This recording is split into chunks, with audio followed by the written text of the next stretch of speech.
Hello students. History of India 1550 to 1700 ईस्वी। BA program DSC का paper है, semester fourth. इसके इम्पोर्टेंट क्वेश्चन हम आज बताने जा रहे हैं।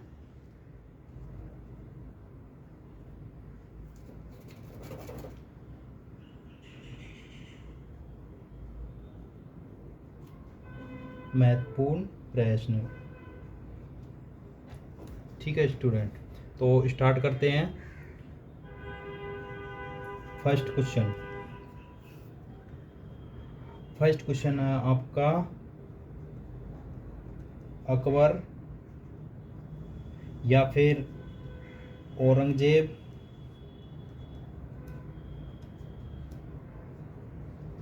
या फिर ये क्वेश्चन आएगा इस तरीके से, मुगल काल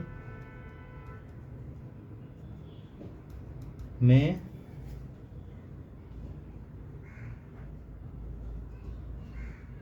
मुगल राजपूत संबंधों का विश्लेषण कीजिए। अब देखो स्टूडेंट, ये जो क्वेश्चन है, ये समझो कि यहाँ से एक क्वेश्चन 99% बनने के चांसेस है। अब ये क्वेश्चन किस तरीके से पूछा जाएगा आपको, तीन तरीके से। जैसे कि अकबर के काल में मुगल राजपूत संबंधों का विश्लेषण कीजिए, या फिर पूछा जाएगा औरंगजेब के काल में मुगल राजपूत संबंधों का विश्लेषण कीजिए, और या फिर ऐसे पूछा जाएगा आपसे, मुगल काल में मुगल राजपूत संबंधों का विश्लेषण कीजिए। तो इसमें अगर आपसे शासकों के बारे में अगर बात की जाएगी तो मोस्टली अकबर या औरंगजेब से संबंधित ही आपसे पूछा जाएगा। तो ये क्वेश्चन है, ये आपसे तीन तरीके से पूछा जा सकता है। इसके बाद हम देखते हैं सेकंड क्वेश्चन। ये भी देखो बहुत इंपॉर्टेंट क्वेश्चन है सेकंड नंबर का।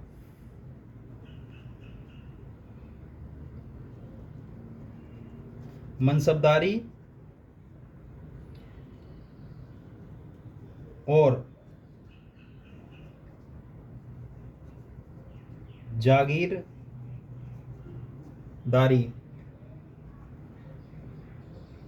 प्रणाली क्या थी? इन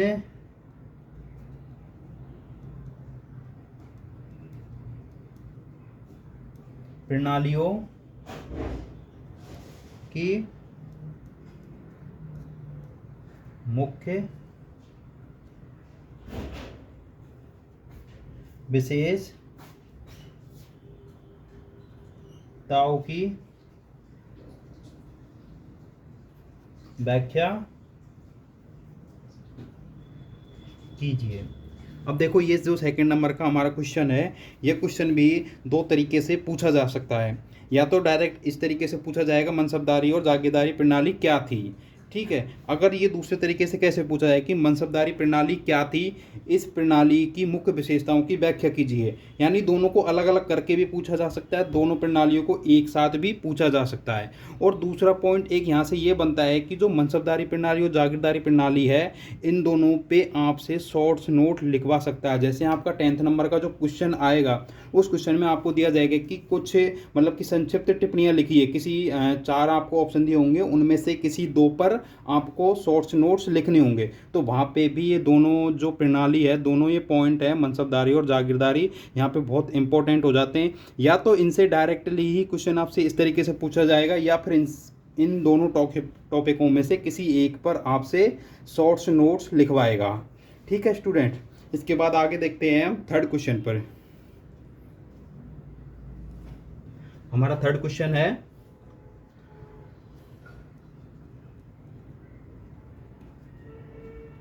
मुगलों की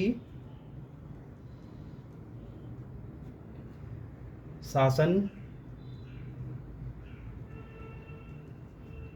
व्यवस्था पर प्रकाश डालिए। ठीक है स्टूडेंट, हमारा थर्ड क्वेश्चन है मुगलों की शासन व्यवस्था पर, जिसमें प्रांतीय और स्थानीय जो शासन व्यवस्था रही है उन दोनों के बारे में आपको इसमें अच्छे से लिखना है, मतलब कि इसमें एक्सप्लेन करना है मुगलों की शासन व्यवस्था पर। इसके बाद फोर्थ क्वेश्चन,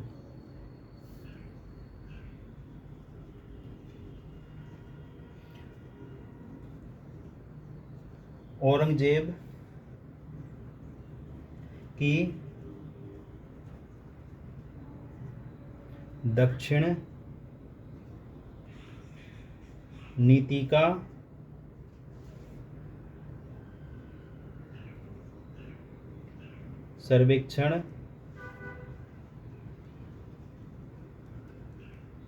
सर्वेक्षण कीजिए एवं इस नीति के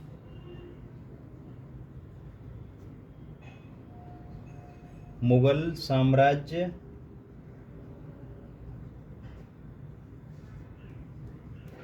साम्राज्य पर क्या प्रभाव पड़े। ठीक है, हमारा फोर्थ क्वेश्चन है औरंगजेब की दक्षिण नीति का सर्वेक्षण कीजिए एवं इस नीति के मुगल साम्राज्य पर क्या प्रभाव पड़े। इसके बाद हमारा पांचवा क्वेश्चन है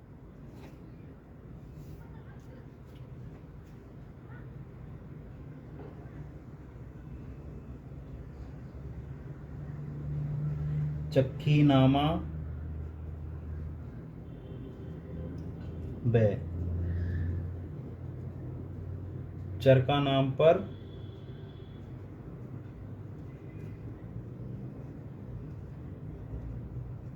प्रकाश डालिए।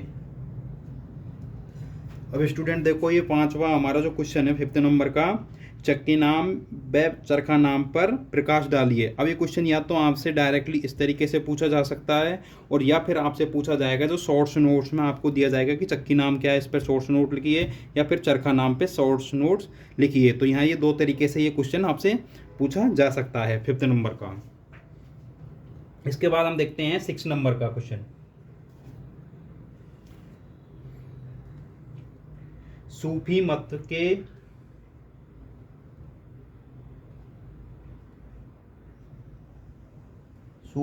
के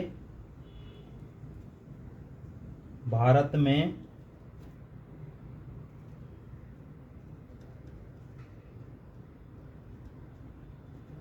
आगमन पर प्रकाश डालिए।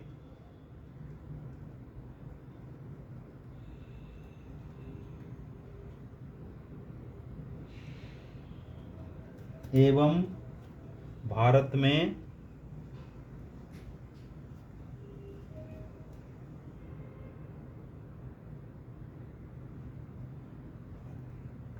सूफी मत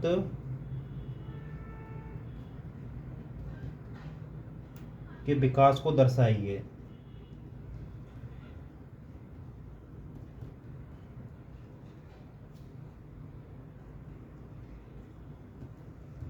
ठीक है, हमारा सिक्स नंबर का क्वेश्चन है सूफी मत के भारत में आगमन पर प्रकाश डालिए एवं भारत में सूफी मत के विकास को दर्शाइए।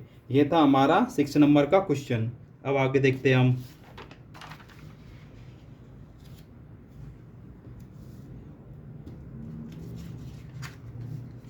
Seventh number question.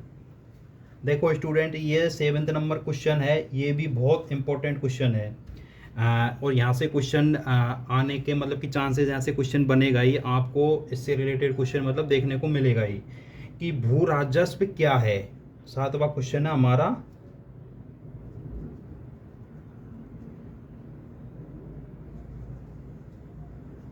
भू राजस्व क्या है। ठीक है, अब इसको भू राजस्व क्या है ये क्वेश्चन हो गया, भू राजस्व क्या है इसको विस्तार से समझाइए, या तो ये क्वेश्चन बनता है इसमें आगे।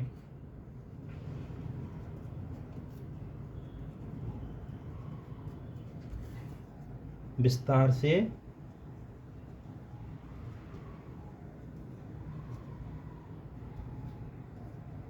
या इसकी विशेषताओं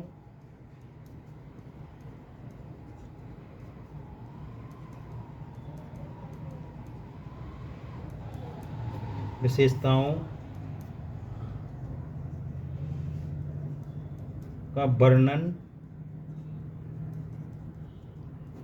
कीजिए। या इस तरीके से पूछा जाएगा आपसे, मतलब कि भू राजस्व क्या है ये इतना सा पूछा जा सकता है, या फिर इसका विस्तार से समझाइए। और या फिर आपसे यहाँ से क्वेश्चन पूछा जाएगा शॉर्ट्स नोट्स में कि भू राजस्व, अब आपको भू राजस्व के बारे में पूरा सब कुछ डिटेल से अच्छे से बताना है, मतलब इसको एक्सप्लेन करना है। तो भू राजस्व के बारे में आपको रीड करके जाना चाहिए स्टूडेंट्स, क्योंकि यहाँ से क्वेश्चन बनने के बहुत ज़्यादा चांसेज है, ये एक अच्छा टॉपिक है। ठीक है, 7th नंबर का क्वेश्चन। इसके बाद देखते हैं हम 8th नंबर। जो 8 नंबर का क्वेश्चन है, यहाँ से रिलेटेड क्वेश्चन बनेगा। 99% यहाँ से क्वेश्चन आएगा आपका। जो 8 नंबर का क्वेश्चन है, मुगल कालीन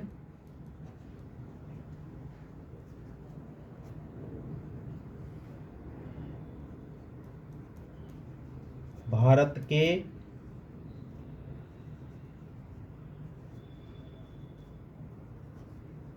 अंतर्देशीय या समुद्री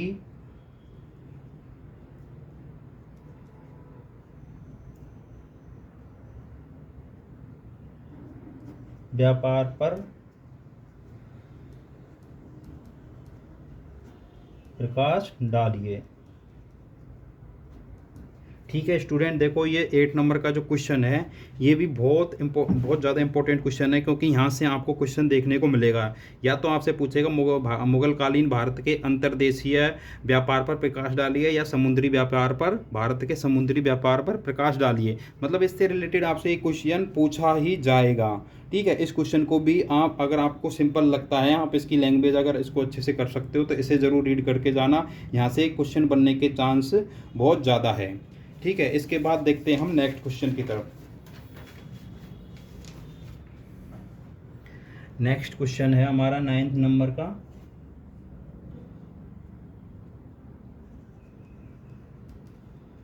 अकबर की धार्मिक नीति की विवेचना कीजिए।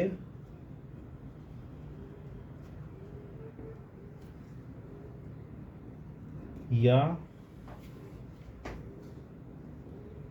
एक निबंध लिखिए। मतलब आपसे अकबर की धार्मिक नीति की विवेचना कीजिए, मतलब अकबर की जो धार्मिक नीति थी, उस नीति के बारे में आपसे कोई क्वेश्चन पूछा जाएगा कि अकबर की धार्मिक जो नीति थी उसकी आलोचनात्मक वर्णन कीजिए, या फिर उस पर एक निबंध लिखिए, या उसकी विवेचना कीजिए। मतलब ये इस तरीके से क्वेश्चन पूछा जा सकता है 2-3 तरीके से, जो अकबर की धार्मिक नीति रही है। तो आप जो अकबर की धार्मिक नीति थी, उन नीति के बारे में भी थोड़ा सा रीड करके जाना। इसके बाद है हमारा 10th नंबर का क्वेश्चन।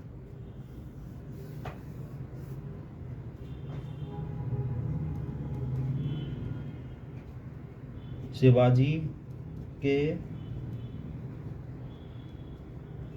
अधीन मराठों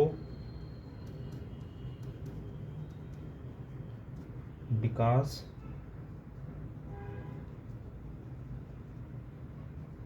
व्याख्या कीजिए। एवं 17वीं शताब्दी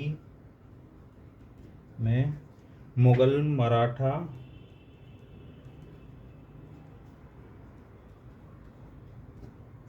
मराठा संबंधों की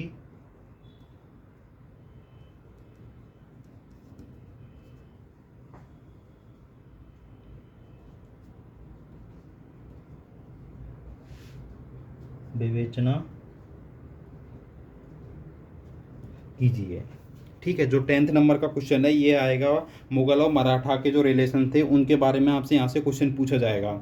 तो इसमें कई तरीके के क्वेश्चन बनते हैं मुगल और मराठा से, क्योंकि यहाँ से भी एक क्वेश्चन आपसे पूछा जाएगा। जैसे मुगल और राजपूतों से एक क्वेश्चन आपका बनता है, तो आपके इस क्वेश्चन पेपर में मुगल और मराठा से भी एक क्वेश्चन आपका यहाँ से बनता है। तो इसको कई तरीके से पूछा जा सकता है। या तो आपको शिवाजी के बारे में पूछ लिया जाएगा कि शिवाजी जो मराठाओं का उदय हुआ, विकास हुआ, वो शिवाजी के अंडर में किस तरीके से हुआ।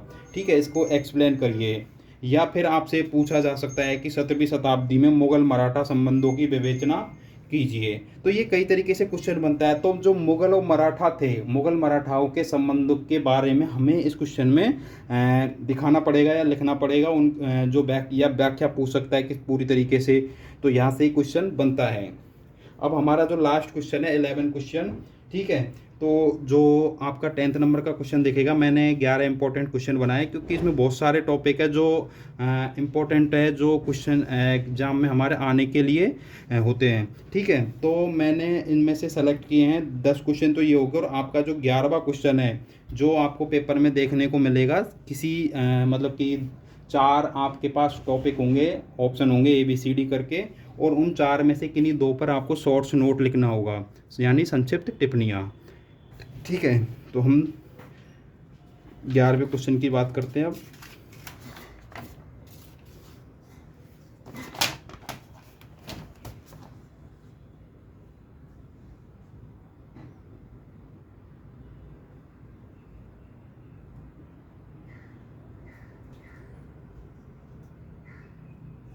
Question number 11।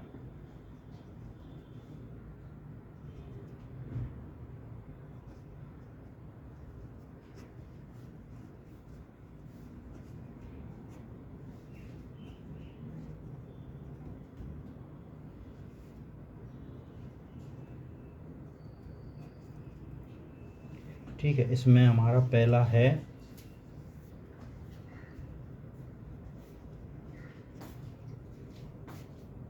ताजमहल या लाल किला। ठीक है, अब देखो इसको समझो आप स्टूडेंट। जो पहला पॉइंट है इसमें ताजमहल या लाल किला, आपसे एक क्वेश्चन पूछा जाएगा आपके पेपर में कि मुगल काल की स्थापित कला के बारे में। ठीक है, तो मुगल काल की जो स्थापित कला है उससे रिलेटेड अगर कोई क्वेश्चन बनता है तो आपके पेपर में यही क्वेश्चन आपसे पूछा जाएगा। ताजमहल और लाल किले के बारे में आपसे पूछा जाएगा कि मुगल काल की स्थापित कला में ताजमहल का मतलब विशेष संदर्भ, इसके विशेष संदर्भ में व्याख्या कीजिए। या फिर विशेष संदर्भ में लाल किले के बारे में आप व्याख्या कीजिए। या फिर ये हो सकता है कि इनके बारे में आपसे सोर्स नोट्स लिखवा लिया जाए।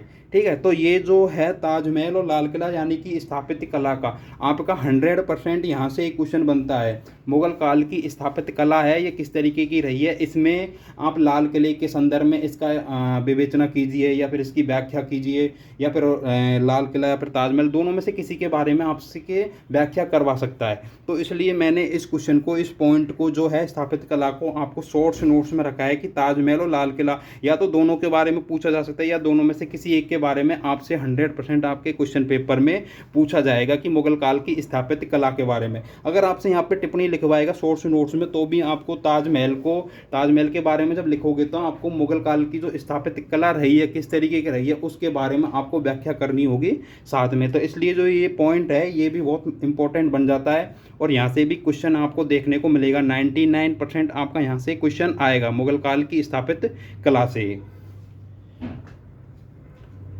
ठीक है, इसके बाद देखते हैं हम सेकंड पॉइंट, मराठा। ठीक है, मराठाओं का जो इतिहास रहा उसके बारे में, या मराठा और मुगल जो संबंध रहे उनके बारे में आपसे यहाँ पूछेगा। या फिर शिवाजी,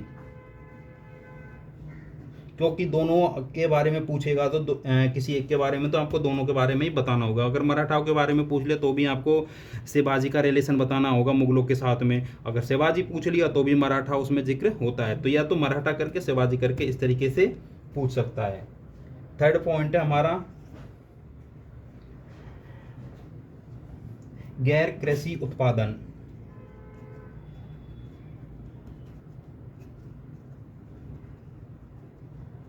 गैर कृषि उत्पादन। ठीक है, फोर्थ पॉइंट है हमारा इसमें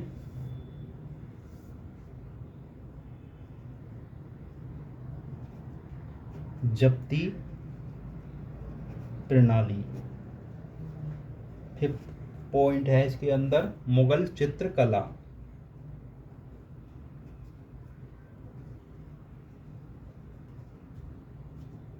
देखो स्टूडेंट, यहाँ से भी एक क्वेश्चन बनता है, मतलब कि यहाँ से भी क्वेश्चन आने के बहुत ज़्यादा चांस है मुगल चित्रकला से। तो मुगल चित्रकला से क्वेश्चन या तो आपसे शॉर्ट्स नोट्स में पूछने के चांसेस ज़्यादा रहेंगे, या फिर इसके बारे में क्वेश्चन बनेगा तो है, पर आप देख लेना, इसको आप रीड करके जा सकते हो, क्योंकि क्वेश्चन यहाँ से भी पूछा जाएगा। जिस तरीके से स्थापित कला का एक क्वेश्चन 100% बनता है, पर यहाँ पे थोड़ा सा इसका कम देखा जाता है कि मुगल चित्रकला, अगर यहाँ से भी एक क्वेश्चन बनने के चांसेस है। पर आप स्थापित कला के बारे में ज़रूर पढ़ के जाइए, ताजमहल और लाल किले दोनों के बारे में। अब हमारा इसमें लास्ट पॉइंट है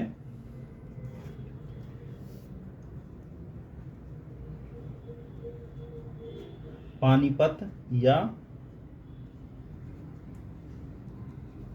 हल्दी घाटी की। देखो स्टूडेंट, अब ये जो लास्ट पॉइंट है पानीपत या हल्दी घाटी की लड़ाई, आपसे इन दोनों के बारे में मतलब इनकी व्याख्या करवा सकता है, इनके दोनों के बारे में पूछ सकता है कि जो हल्दी घाटी और पानीपत की लड़ाई हुई थी किन किन के बीच हुई, और इसके क्या रिजल्ट्स रहे, इसके क्या परिणाम रहे। ठीक है, तो ये दोनों के बारे अगर पूछेगा लड़ाई के बारे में, तो ये दोनों लड़ाइयाँ मुगल काल में सबसे ज़्यादा इम्पोर्टेंट रही है, और दोनों लड़ाइयाँ अकबर के शासनकाल के दौरान लड़ी गई थी। ठीक है स्टूडेंट, तो ये हमारे इम्पोर्टेंट क्वेश्चन रहे हैं 11, और 11 में मैं आपको बताता हूँ कि 99% ये है कि आपको जितने अटैम्प्ट करने होंगे 5 या 6 क्वेश्चन, तो वो सारे क्वेश्चन आपको यहाँ से देखने को मिल जाएंगे। यहाँ से बाहर जाने के चांसेस बहुत कम है। ठीक है, और आपके पास जो लास्ट समय है, तो इस टाइम में आप जो ये 11 क्वेश्चन है इनको ही रीड करके जाएं, इनसे बाहर कुछ भी ना पड़े, और इनसे बाहर कहीं नहीं आएगा। अगर आपने इन क्वेश्चनों को पढ़ लिया इनको, तो ये समझो कि आपका पूरा पेपर कंप्लीट हो गया। ठीक है स्टूडेंट, तो हमारे ये जो 11 इंपॉर्टेंट क्वेश्चन है, आप इनको अपने लास्ट टाइम में एक बार अच्छे से देख के जाएं। और आपको देखो स्टूडेंट, किसी भी स्टूडेंट्स को किसी भी सब्जेक्ट के इम्पोर्टेंट नोट्स चाहिए या फिर इम्पोर्टेंट क्वेश्चन चाहिए जो एग्ज़ाम के समय पे चाहिए होते हैं, तो आप मुझे इन्फॉर्म कर दिए कि हमें इस सब्जेक्ट के चाहिए। अपने सब्जेक्ट का नेम बता के उसका कोड बता दीजिए कि इस कोड के हमें और इस सब्जेक्ट के इम्पोर्टेंट क्वेश्चन चाहिए, तो उसके मैं आपके जैसे ही आपका एग्ज़ाम होगा उससे 1 या 2 दिन पहले बताना, क्योंकि देखो इनको सेलेक्ट करने में, इंपॉर्टेंट क्वेश्चन बनाने में थोड़ा समय लगता है। ऐसे नहीं कि डायरेक्टली कहीं से उठा करके रख दिया, या फिर इनको सेलेक्ट करना होता है कि प्रीवियस ईयर कौन कौन से क्वेश्चन पूछे गए हैं, लास्ट 10 ईयर में कौन से क्वेश्चन ज़्यादा पूछे जा सकते हैं जिनके आने के चांसेस है। तो आप मुझे कम से कम 2 दिन पहले आप बता देना कि हमें सर इस सब्जेक्ट के कुछ इंपॉर्टेंट क्वेश्चन चाहिए, तो मैं वो आपको अवेलेबल करवा दूँगा। ठीक है स्टूडेंट्स।